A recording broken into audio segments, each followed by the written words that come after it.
There's a third arena along with paying attention to people's dreams and asking questions about that, also their life history. The third arena that I want to focus on for just a moment is what I would call personhood.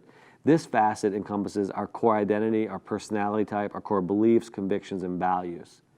Personhood is revealed most clearly through the actions and behaviors in someone's outer life, but in actuality, it reflects more about the core of their inner life. And somebody's personhood, right, there's a whole array of things there, but we can approach someone, and part of getting to know them and helping a person feel known is leaning into the deeper parts of who they are. What do they really believe? What convictions do they have? Right? What are their values? And try to get to know them in that. And sometimes it involves, paying attention to behaviors you see in their life.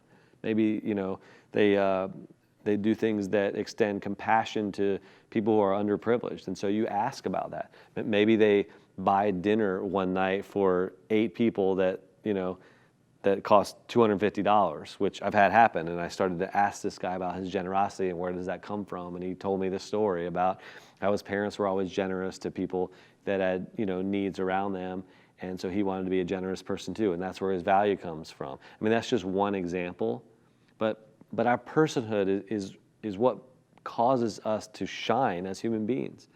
This quality isn't determined by outer appearance, but instead it's a reflective quality that comes from within somebody. To find what's most compelling about someone's personhood is what distinguishes them from the masses and is what makes people feel known at the deepest level. In fact, it is practically impossible to make a person feel known without exploring some aspect of their personhood, mainly their identity, their core convictions, their personality. And I remember one of the first things Sherry said to me when we started dating. Eventually, of course, we got married. But she said to me, "You really get me." And that's a simple little thing, and there's kind of backstory to it, but it's a true statement of life, right? We want to be got by somebody. And that's a powerful thing, because that's like her saying, "You know me, you see me, you notice who I am." And don't we all want that? We want someone else to notice, right? That we're here, that this is who we are. And when you understand the personhood of another human being at a deep level, you get what makes them them.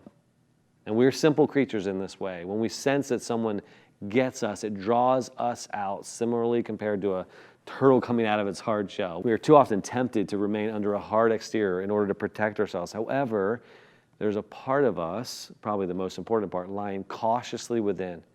It is a part of our personhood that's soft and tender.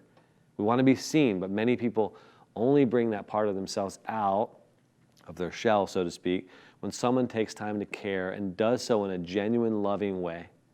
Knowing someone's personhood is crucial to make others feel understood. In addition, there are also other key arenas when it comes to discovering personhood, which includes, discovering someone's core beliefs. Much of what a person is about stems from the beliefs that drive them, which could involve their worldview, their spiritual convictions, their personal core values. I mean, the list goes on. But my point here is this, is that get to know people, get to know their values, their convictions, right? What kind of person they are, or where that comes from. Right? Pay attention to where they give their time, their money, their energy, how they treat people, even how they wish to be treated. And ask about that. There's an undercurrent, there's a story behind that.